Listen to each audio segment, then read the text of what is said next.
Lang, Antman, back again, kicking off Phase 5. How's it feel? It feels big. It feels exciting. It's cool. It's really cool to be here. I can't believe that it's happening. It's really happening now. It's great. Well, one of the things that we always love about Scott Lang is that he's kind of a stand-in for us. He's our regular, everyday guy hero. Yeah. So how is it like adjusting post-Blip, post-Avengers Endgame?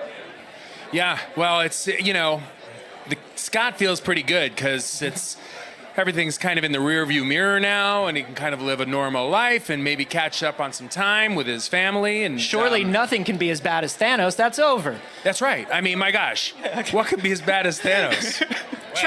Possibly trying to get along with a teenage daughter. And how's that going? Yeah, that's a challenge. That's sometimes even more challenging than battling Thanos. Yeah, for sure. Well, I have to ask you this, because I've watched the trailer a few times, and you can tell me if I have a good read on this. Is Scott Lang shrinking down and actually going into his midlife crisis in this film? Is that what's going on? I feel like he's been doing that kind of slowly but surely over the course of the last decade. But yeah, there's a bit of I relate to that part just a little too well, I think. Well, it seems like it's about making up lost time, and it's a big deal because everything for Scott has been about Cassie, has been about his daughter, has been about his family, and she's all of a sudden 18 now.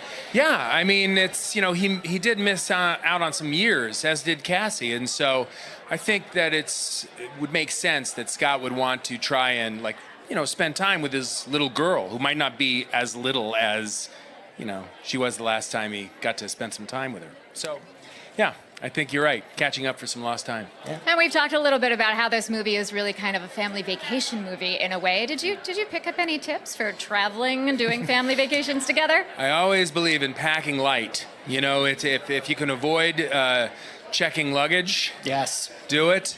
If you're going to the quantum realm, you don't want to have to carry around a big suitcase. No, because you don't know whether it's going to float away, where it's going to go. It's not going to be that big anyway. If it's in the quantum realm, it's going to be really, really small. But you don't know. There's, certain surfaces are weird. You don't know if you're going to be able to wheel it across. Yes. And that means carrying it. And if you got a big suitcase, it's the last thing you want to be dealing with down on the quantum level. Absolutely. Let's talk about the quantum realm. This is a big, big mystery for all of us. And I know it was a very, very interesting production for you all. I mean, this is a vast dimension that does not exist. What was that like, shooting that? Well, it's a little strange at times because we're imagining it. We're surrounded by a blue screen. So we don't really know. And it's always exciting on nights like this when we see the movie for the first time and it's revealed, oh, that's what it looks like.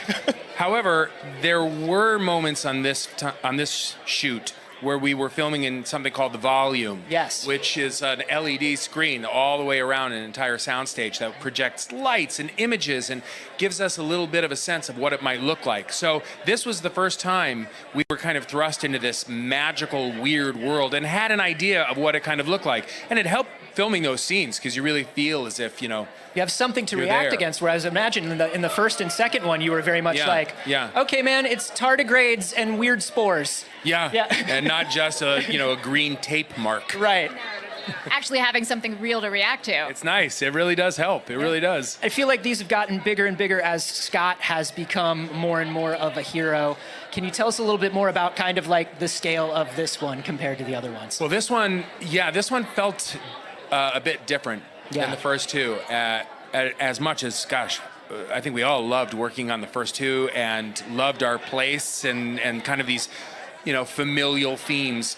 And we got to do all of that in this one, but it felt like, oh yeah, this is Phase 5. This is rolling out something very big with some really big storylines, some really big characters, and so it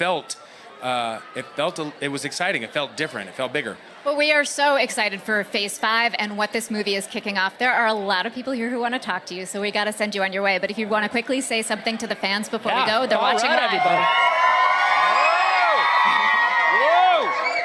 Oh, I guess all you Marvel fans, I hope you like this movie. See it in a theater. You want to get that full immersive experience, and I'm so happy to be here. I'm so happy to meet all of these people who are, boy, sweating it out in costumes. My God, this is really good. Well, thank you so much, Paul Rudd, everybody. All right, thank you so much. Josh Sade, how you doing?